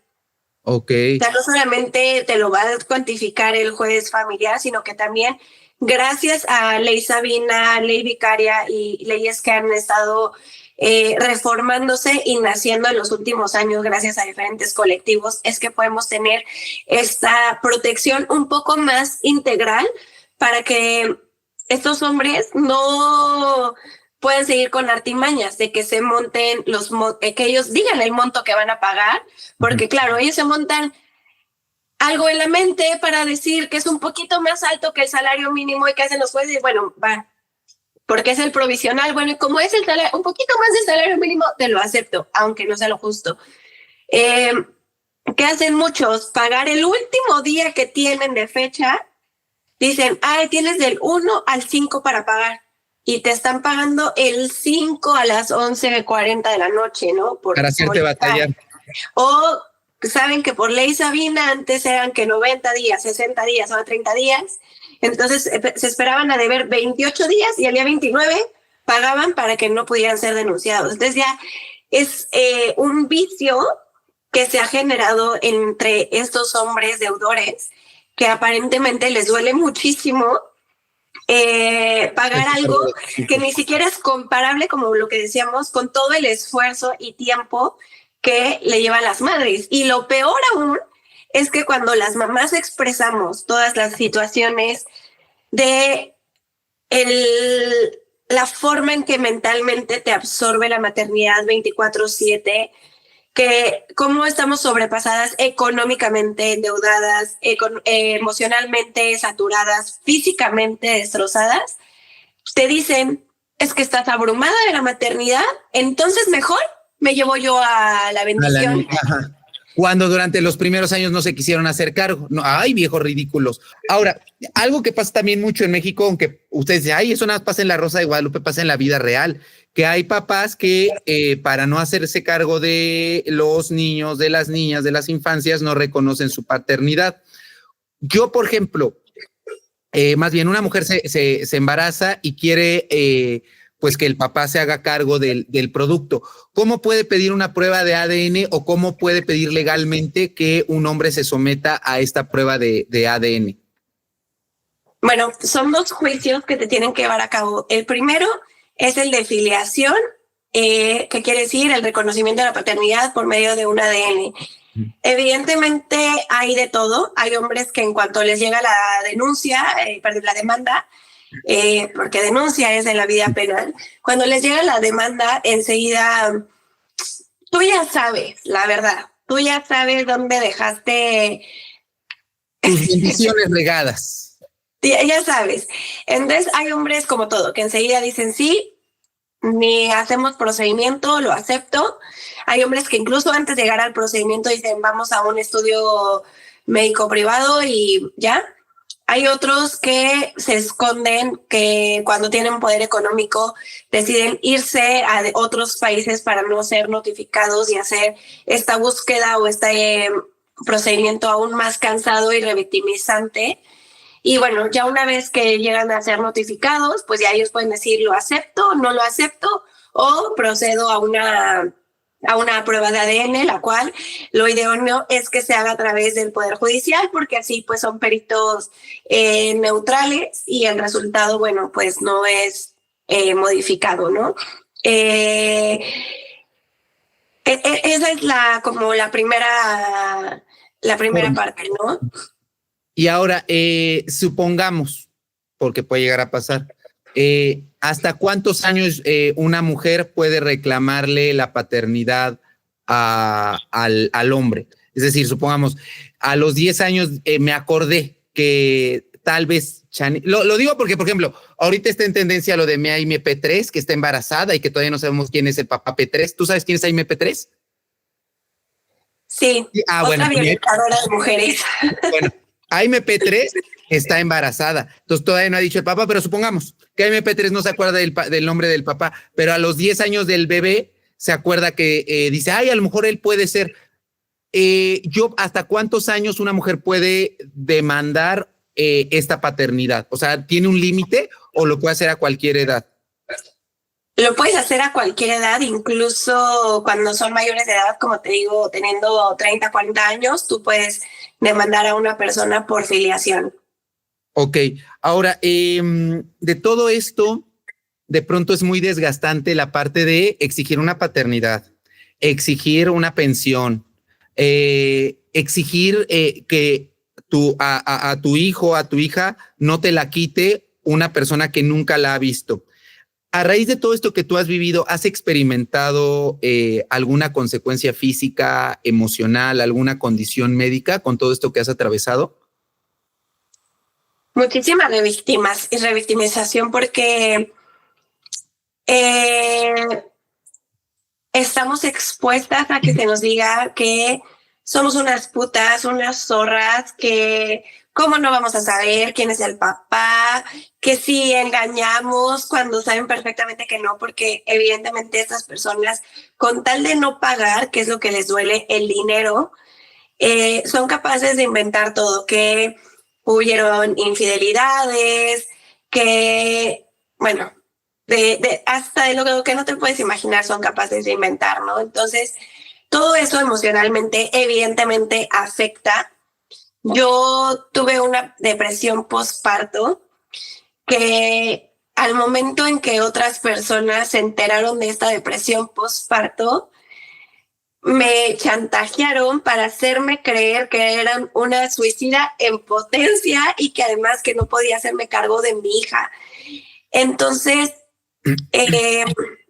estamos todo el tiempo expuestas a maternar solas, pero que además lo mucho o poco que hacemos se ha juzgado, como el tema de la lactancia, que es como 4 años y medio y sigue creando controversia con la lactancia materna. Y es que se exhiben como activistas por la lactancia materna y entonces todo el tiempo estar viviendo este tipo de situaciones, independientemente de que cada vez somos más mujeres que lamentablemente tenemos fabricación de carpetas penales en la fiscalía porque no quieren hacerse responsables, entonces nos quieren asustar adjudicándonos denuncias que evidentemente, a ver, conforme va pasando el tiempo, yo llevo 10 denuncias en falso y que estoy libre porque todas se ha comprobado que no he cometido un delito y que afortunadamente en mi caso personal se me han hecho periciales, se ha comprobado que no hay delito, que no hay daño y que no he tenido esa corrupción como en su momento lo tuve con la primera carpeta que me fabricaron cuando estuve detenida de mi primer embarazo. Sí, claro. Pero cuando estos hombres no quieren pagar, nos amedrentan de esta forma, intimidándonos con carpetas fabricadas para encarcelarnos por amenaza, por chantaje, por su usurpación de identidad, aprovechando de que saben que tenemos o teníamos en su momento información de ellos porque evidentemente vivíamos juntos. Entonces te voltean todo el tiempo la tortilla y aparte de todo eso, por la vía penal, por la vía familiar, todo el tiempo te están peleando custodias porque para ellos es más fácil. Pues yo tengo a las bendiciones y entonces así no pago pensión. Pero aparte, ¿con qué cara si nunca les han reconocido, si nunca les han visto en persona? O sea, si nunca... Porque a ellos no les importan las infancias. A ellos lo que les importa es su dinero. Y su imagen. Y algo que me he dado cuenta es que como mienten tanto, están como en un bucle de seguir mintiendo con tal de que su mentira siga siendo su verdad. Y siguen diciendo ante otras personas, y te lo juro que esto a mí me ha costado muchísimo trabajo, porque, claro, con una depresión postparto, estando sola, y que te decían, te vas a quedar sola, es que eres tal, te lo empiezas a creer. Y yo por eso dejé de hacer contenido, porque en un momento era como, bueno, igual y si estoy loca. Y entonces igual y si... ¿sabes? He visto casos en que porque la mamá le pidió la pensión, se le denunció por amenazas y por secuestro porque tenían al menor. Y entonces te pones a pensar y dices, entonces mejor no peleo nada porque tal vez sí soy una amenazadora, tal vez sí soy una... te empiezas a creer esas cosas y para mí ha sido bien complicado y que con apoyo psicológico he salido adelante de todo eso y que eso en el aspecto obviamente legal y económico te desgasta, ¿no? Que es como todavía que no pagas, me sigues metiendo cosas de las cuales me tengo que defender para no ir a prisión porque no puedo permitirme ir a prisión. No, independientemente de que no quiero porque no hice nada, no me puedo permitir porque hay una personita que depende de mí y te está valiendo gorrísimo qué va a pasar con esa persona. Y inclusive he visto casos donde dicen que se pide el arresto de las madres que tienen la custodia y que proponen que mientras la madre esté detenida, los niños estén en el DIF. Y es cuando dices, hombre. Sí. Lo vimos ahorita. Lo y vimos. luego dicen que quieren a sus hijos. Y luego o a sus nietos. Por ejemplo, ahorita lo de Maribel Guardia con Imelda, ¿no?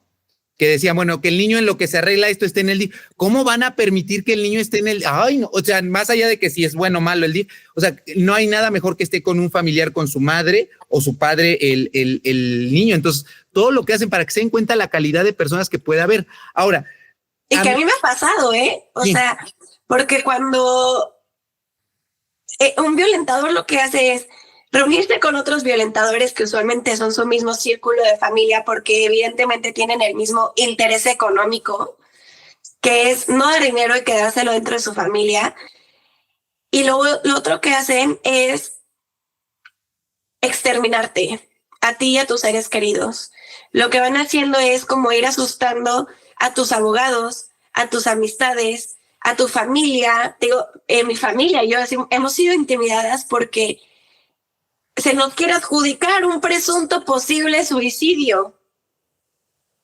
Entonces, imagínate el estrés que causa eso en mi entorno. Y entonces es como que al final lo que quieren hacer es que lleguemos al límite de no tiene trabajo, todos le hacen el fuchi, le hacemos creer que es la imagen de la loca, de la violenta, de la mala no sé qué, de la abusadora, de tal, para que entonces no tenga trabajo, no tenga amistades, no tenga familia, no tenga abogados, no tenga nada y termine cediendo. Y entonces vivimos las madres autónomas en un estado de alerta constante, porque independientemente de lo que ya es maternar todo el tiempo y que la carga no es justa, y eso no quiere decir que estemos abrumadas, y eso no quiere decir que no querramos a nuestros hijos, porque así nos voltean la tortilla. Sí, de que no es buena madre, o miren cómo está. No, pues cómo quieres que esté si tú la has estado en esta posición. Oye, y estas, por ejemplo, 10 denuncias que te han querido imputar, ¿alguna de estas ha sido judicializada? Afortunadamente, no. Oye, ¿y estas 10 denuncias han sido en una misma fiscalía o han sido en diferentes fiscalías? Yo entro al búnker de la fiscalía y me conozco a los MP, el piso 1, el piso 2, el piso 3, el piso 4. Me han puesto denuncias por violencia contra menores, violencia intrafamiliar, violencia de pareja, violencia de familia con concubinato en el mismo domicilio, en amenazas, en extorsión, en usurpación de identidad, en policía cibernética. O sea, me los conozco a todos. Y afortunadamente he tenido... ¿Pero por qué les dan pie a que procedan esas denuncias? O sea, esas denuncias se quedan ahí, no se judicializan. Pero ¿por qué les dan espacio? O sea, ¿cómo es que les dan espacio? Es que ese es el problema que tenemos. Poner una denuncia es gratis. Poner una denuncia es gratis. Entonces la gente dice, en vez de pagar 10 pesos, pongo una denuncia, porque tal vez con la denuncia se asusta y ya no tengo que pagar 10 pesos. Ya cuando ven que la denuncia avanza y entonces te piden que vayas al centro para la atención para víctimas y te hagan los estudios periciales, psicosociales, de trabajo social, etcétera, y ven que no les da resultado y bueno, ya la quito, pero o se manda archivo, le dejan de dar seguimiento, se desisten, etcétera. Pero mientras sí, ya te hicieron batalla. Ya tuviste que invertir en ir a hacerte los estudios, en pagar los abogados, en tal, y es algo en lo que tengo un grupo con varias mamás y que vamos tomando el récord Yo ya llevo 11 denuncias, yo ya llevo 10 y 3 demandas civiles. Yo ya llevo... Ay, no. Y todo por no hacerse responsables de lo que les corresponde. Oye, y ya para ir finalizando esta entrevista, Ale, cuando una mujer se enfrenta a un deudor alimentario o una persona se enfrenta a un deudor alimentario, ¿cuál es el caminito? Si yo quiero denunciar, primero es una demanda, ¿no? Entiendo, o sea, porque esto se debe llevar por la vía civil. Es decir, esto no tendría por qué acabar en la cárcel, que sería ya una denuncia. Al llevarlo por una demanda... Bueno, es importante decir que sí pueden acabar en la cárcel. Ok, justo es lo que quería preguntarte. Yo, por ejemplo, Octavia Arroyo, adopto un niño, tengo un hijo y quiero demandar o pedir a alguien que me dé la pensión alimenticia. ¿Qué es lo que debo de hacer? ¿Cuál es el caminito? ¿Tú qué recomendación le darías a alguien que está pasando por una situación similar?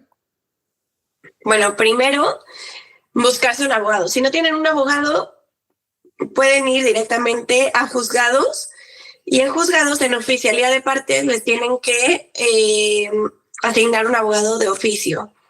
Con ello se lleva a cabo el primer juicio, que es el de filiación, reconocimiento por medio de una prueba de ADN científica, donde te dice 90 y tantos % coincide, ¿no? Una vez que pasa eso, se hace el juicio por régimen de convivencias y demanda. Usualmente, si no hay tráfico de influencias, etcétera, esos juicios se abren en automático.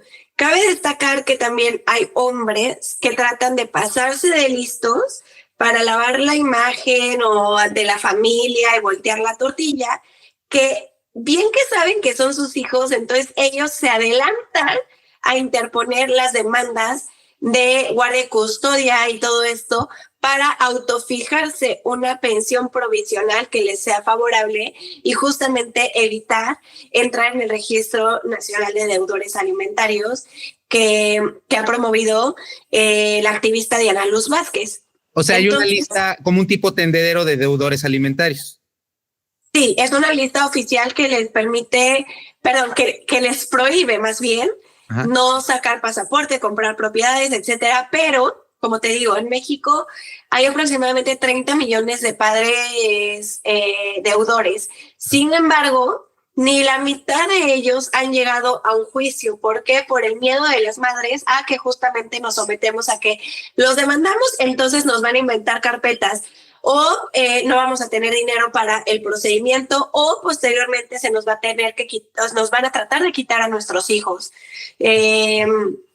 Entonces, obviamente entiendo el temor que existe por parte de otras compañeras mujeres que dicen, ¿no? Y de hombres, ¿no? Tal vez, no sé, pero yo lo de las mujeres. ¿Hay alguna fundación a donde se puedan acercar?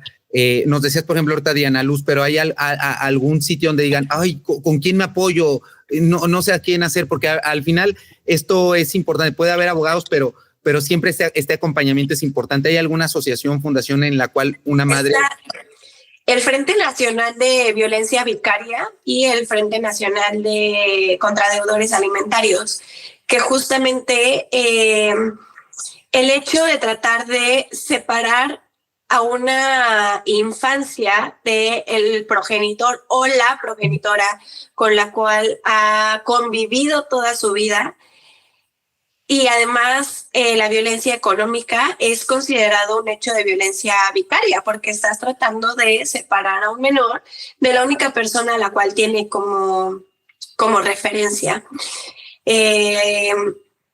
Así que se pueden acercar a estos dos frentes y cómo es el procedimiento. Bueno, primero sería consolidar la sentencia del ADN y posteriormente hacer el régimen de convivencias y visitas, que justamente también es algo con lo que luchamos en el Frente Nacional, porque muchos de estos señores no tienen interés absoluto en conocer a las bendiciones.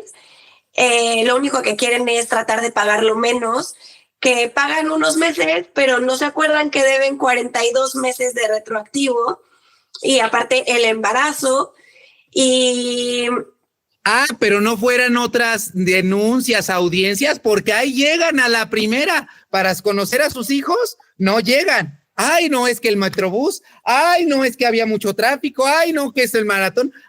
Pero eso sí, a unas audiencias sí llegan bien de chismosos, porque les encanta, con cazafantasmas y con este grupo, eso sí les encanta llegar, ¿verdad?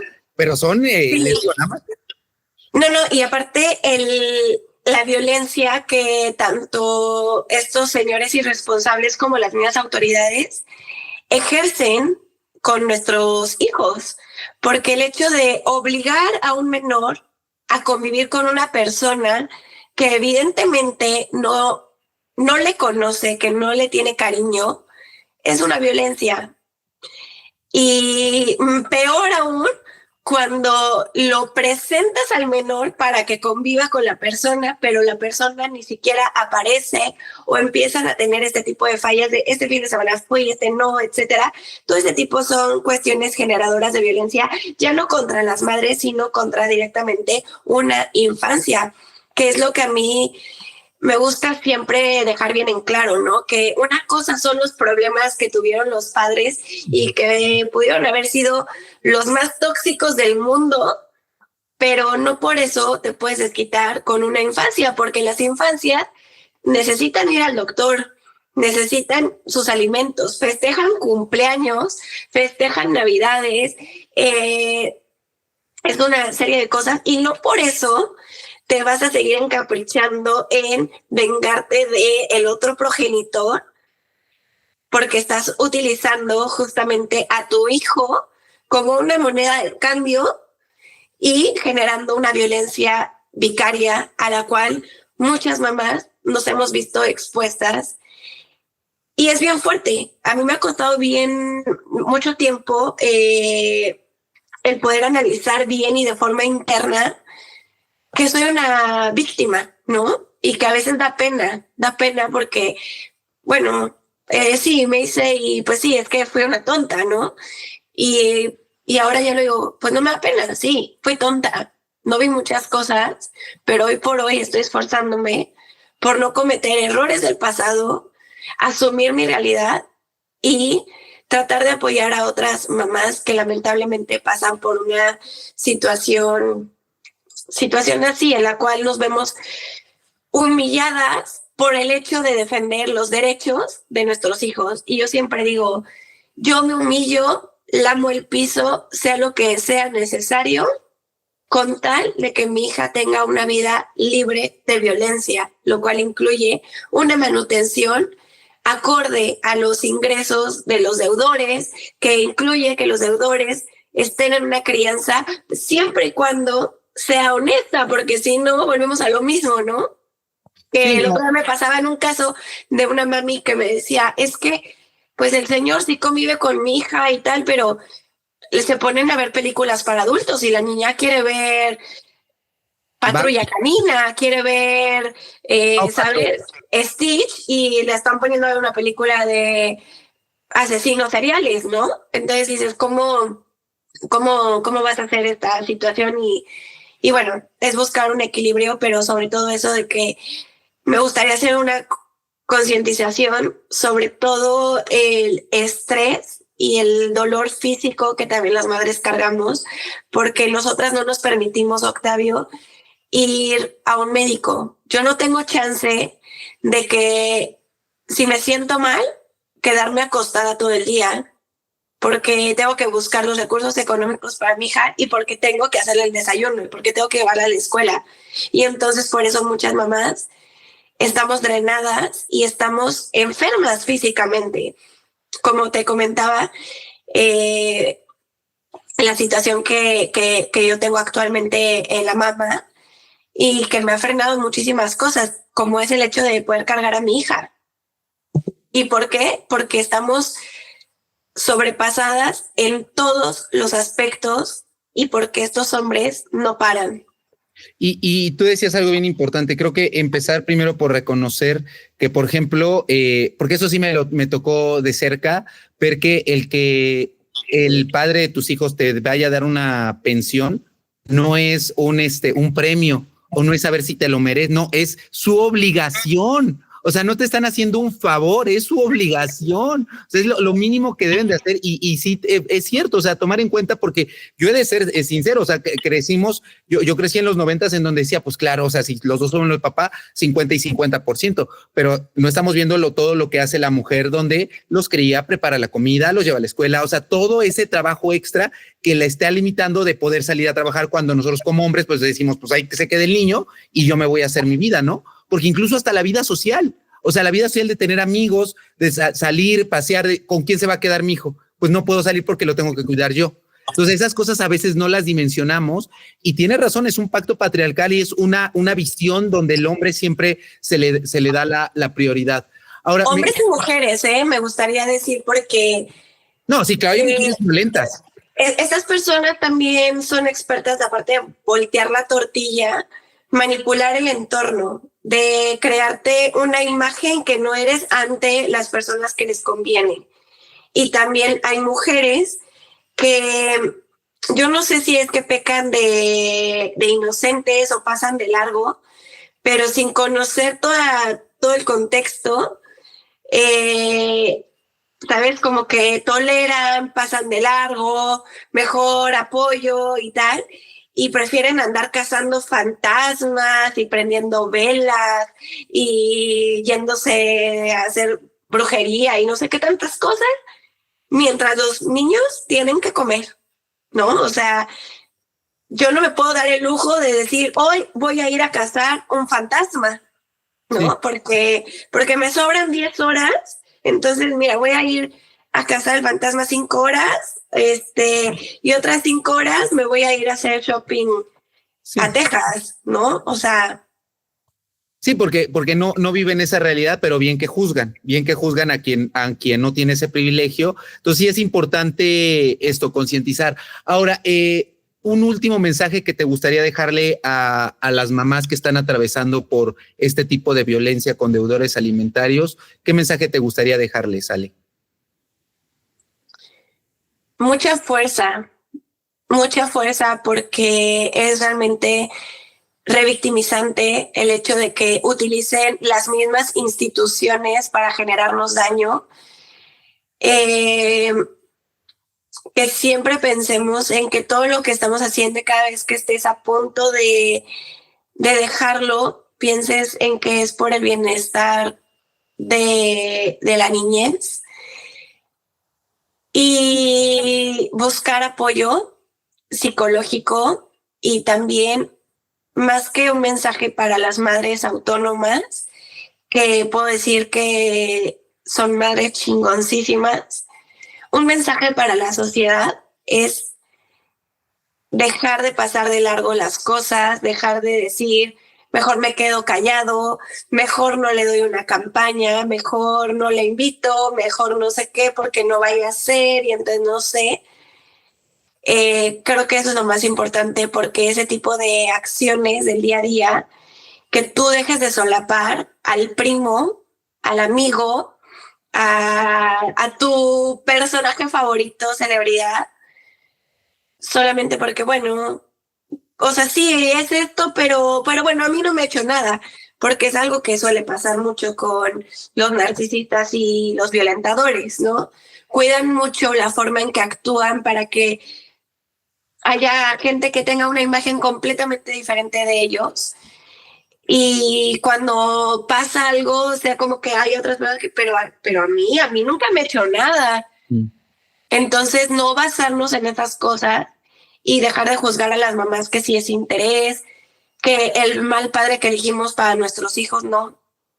Ellos son los que decidieron ser malos padres. Ellos son los que han decidido tener a una infancia en abandono. Ellos son los que han decidido lo que ha provocado que las cosas lleguen hasta ciertos puntos, cuando todo, como lo que me decías, ¿cómo se puede solucionar esto? Se pueden mediar las cosas, se puede llegar a un acuerdo inicial y evitar juicios, porque tú lo sabes, lo desgastante emocionalmente, físicamente y económicamente que lo son. Y entonces es como, todavía que no me da y todavía tengo que gastar en defenderme.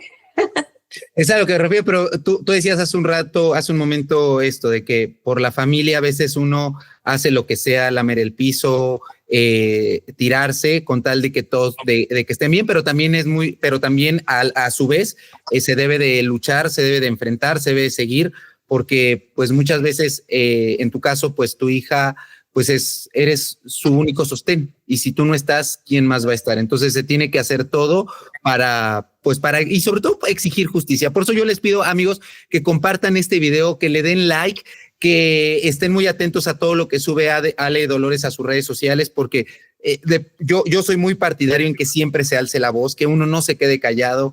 A veces uno sí tiene que ceder, pero siempre uno tiene que alzar la voz. ¿Cómo te pueden encontrar en todas tus redes sociales, Ale? Bueno, no, algo que quiero hacer un paréntesis al final.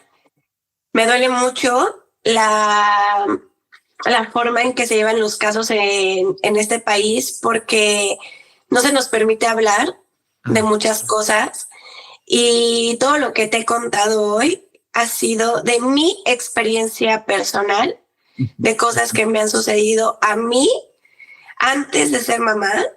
Y mi experiencia de la lactancia materna es un derecho reproductivo y único que me compete a mí, por el cual yo tengo el derecho de hablar de ello.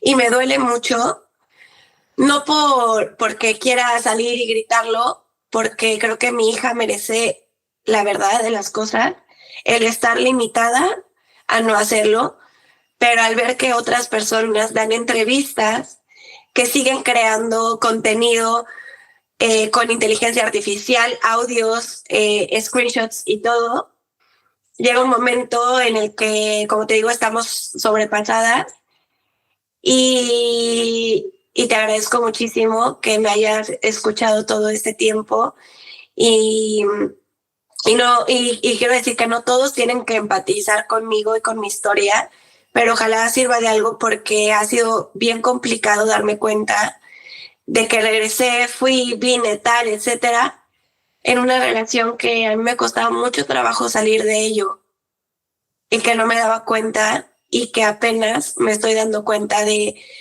todos los errores que cometí. Y pues nada, me pueden encontrar, como decías, como Ale Dolores.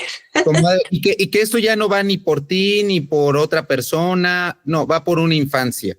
Y no mi infancia, por diferentes infancias, porque también ya me han denunciado otros deudores, porque hay deudores en todos lados, en la política, cuando se supone que no pueden tener cargos públicos, hay deudores cantantes, hay deudores actores, hay deudores conductores, hay deudores diputados federales, diputados locales que son deudores, regidores. Sí. Y muchísimos más casos que te puedo decir, y ya estamos cansadas de estar callando todo el tiempo y que se nos esté limitando, como si nosotras estuviéramos cometiendo un delito al sacar a nuestros hijos adelante, y como si el hecho de nosotras haber iniciado un juicio para que los derechos de nuestros hijos sean válidos ahora sea un delito por el cual nos tenemos que callar e incluso avergonzar. Y yo no me avergüenzo. No, y qué bueno, y es a lo que me refería. Uno no tiene que callarse porque sabe que la verdad lo acompaña y que las pruebas están de nuestro lado. Y tanto es así que esas 10 denuncias que te han puesto, pues ninguna procedió, ninguna se judicializó. Afortunadamente, la justicia ha hecho en tu caso, las cosas correctamente, no se ha dejado llevar por influyentismos. Y pues nada, por eso yo insisto, estén muy atentos al caso de Ale Dolores en todas tus redes sociales, en Instagram, TikTok, Twitter, en todas, YouTube, Ale Dolores, ¿verdad? Ale Dolores es mi hit, ahí me pueden encontrar. Perfecto, pues yo les agradezco muchísimo, amigos, que hayan acompañado estos minutos acá. Compartan este video, denle like, acérquense, porque seguramente Ale, al ser activista, pues si tienen alguna duda, alguna pregunta, les podrá ayudar, auxiliar. Seguramente habrá muchas activistas y tanto hombres como mujeres que después de este podcast se pronuncien, los van a encontrar seguramente en Twitter. Entonces también ahí se pueden acercar para darle mayor difusión a este tipo de casos. Les agradezco mucho, muchísimas gracias, Ale, y nos vemos hasta la próxima. Bye.